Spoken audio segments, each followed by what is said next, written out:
And what happens, a lot of guys develop, joint problems, from some of the bodybuilders from doing wide grips bench presses and bouncing tremendous amounts of weight off their chest. They got all kinds of joint problems. They can't even comb their hair. And a lot of guys who went into powerlifting developed tremendous injuries, high blood pressure because they were so big, and only God knows what they were really eating. So what happened, I've heard what some of those guys eat.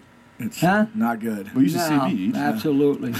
Absolutely. The sad thing about it, because I still love weightlifting, and I loved it when I was young. You were a champ, right? I was a champ, right. And I loved it when I was young, and what made me, I felt bad because I kind of feel like they perverted a wonderful sport. It shouldn't have happened like that, because there were a lot of dedicated old-timers that were really one of those type of guys. There was another guy that was an Olympic champ, and he was definitely into the steroids, and there was a picture of him on the back of the news, and he was competing in either the World Championships or the Olympics, and he had clean and jerk over 400 pounds, and he had the weight over his head. He had locked out, and his arm just broke. It snapped.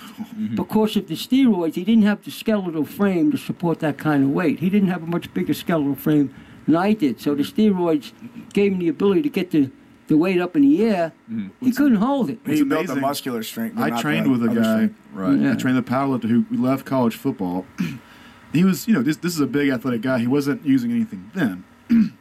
But he might have been like a 220-pound linebacker, a small university. He could probably squat 600, bench press 450. He's a strong guy. But he went into powerlifting, and within maybe a year and a half or 2 years, he was up to over 900 squat. He could pull 800. Well, his bench press was 700 something. He was into the juice. He got right there to the peak so quick. I was like, this guy's amazing. I did an incline bench press workout with him one time. We were doing dumbbell presses. We had 150-pound dumbbells. I did like 5 of the most difficult reps I've ever done in my life. I almost blew myself out. He did like 15 or 20 reps with it. Yeah. And then right about that, he blew out his back. Yeah. It was over because he didn't have the joint integrity to keep doing that. No, yeah.